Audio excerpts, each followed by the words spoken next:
bà sân thì lan approve dương á chỉ sọc lộtបញ្ហាវាច្រើនគឺវាមកពីបូមទឹកនេះឆេះមកពីបូមទឹកនៅខាងក្រោមនេះឆេះអញ្ចឹងវាលុតអីនេះបូមទឹកខាងក្នុងនេះហើយបើថាបូមទឹកនេះឆេះម៉ូទ័រនេះក៏វាអត់វិលដែរ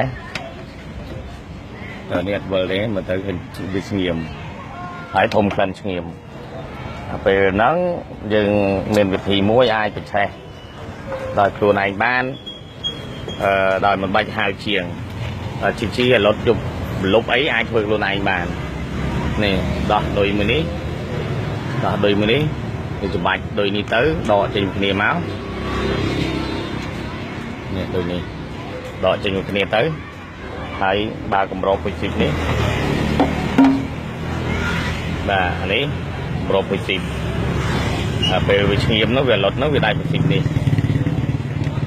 វាដៃពុជិបមួយនេះហើយយើងអាចយកអានេះគៀប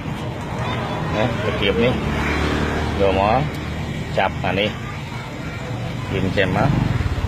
ហើយបាច់ខ្លាំងដកចេញមកដល់ពេលដកចេញមកអានេះដាច់អញ្ចឹងយើងដកចេញទុកនេះហើយយើងយកស្គូកន្លែងនេះកន្លែងស្គូយើងអាចយកកន្លែងស្គូហ្នឹងដកចេញមកយកមកដាក់នៅនេះវិញគាត់ឡានតកូននេះទៅចេះដល់មួយទៀតឲ្យទៀតដាក់នេះចូលវិញទៅហើយយើងយកអានេះតកកន្លែងវាវិញ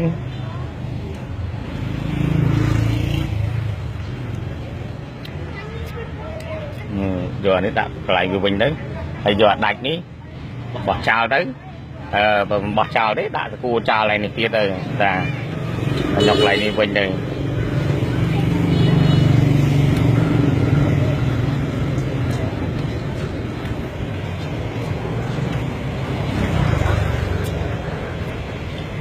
ដាក់គួរចោលឡើងវិញទៅ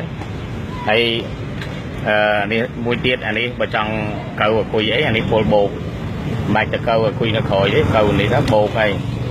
បាទបើកម៉ូបនេះមកហើយគៀបកៅកន្លែងនេះមកនេះពលបោកហើយជើងអាវតើជើងដែកឯនេះសិតតែពលដក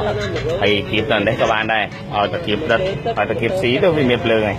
តែអញ្ចឹងមានតែប៉ុណ្្នឹងណាវីដេអូហ្នឹងហើយពេលដែលដូរប៉ុណ្ណឹងហើយអានេះមិនបាច់ដោតលុយវិញទេតែដោតលុយទៅវាអាលុតដាច់ទៅស៊ីបនេះវិញអញ្ចឹងអានេះមិនបាច់ដោតលុយទេអញ្ចឹងទុកចោលហើយជីមកផ្ទះមកអីបានហើយអញ្ចឹងអរគុណណាស់មានតែប៉ុណ្្នឹងឯង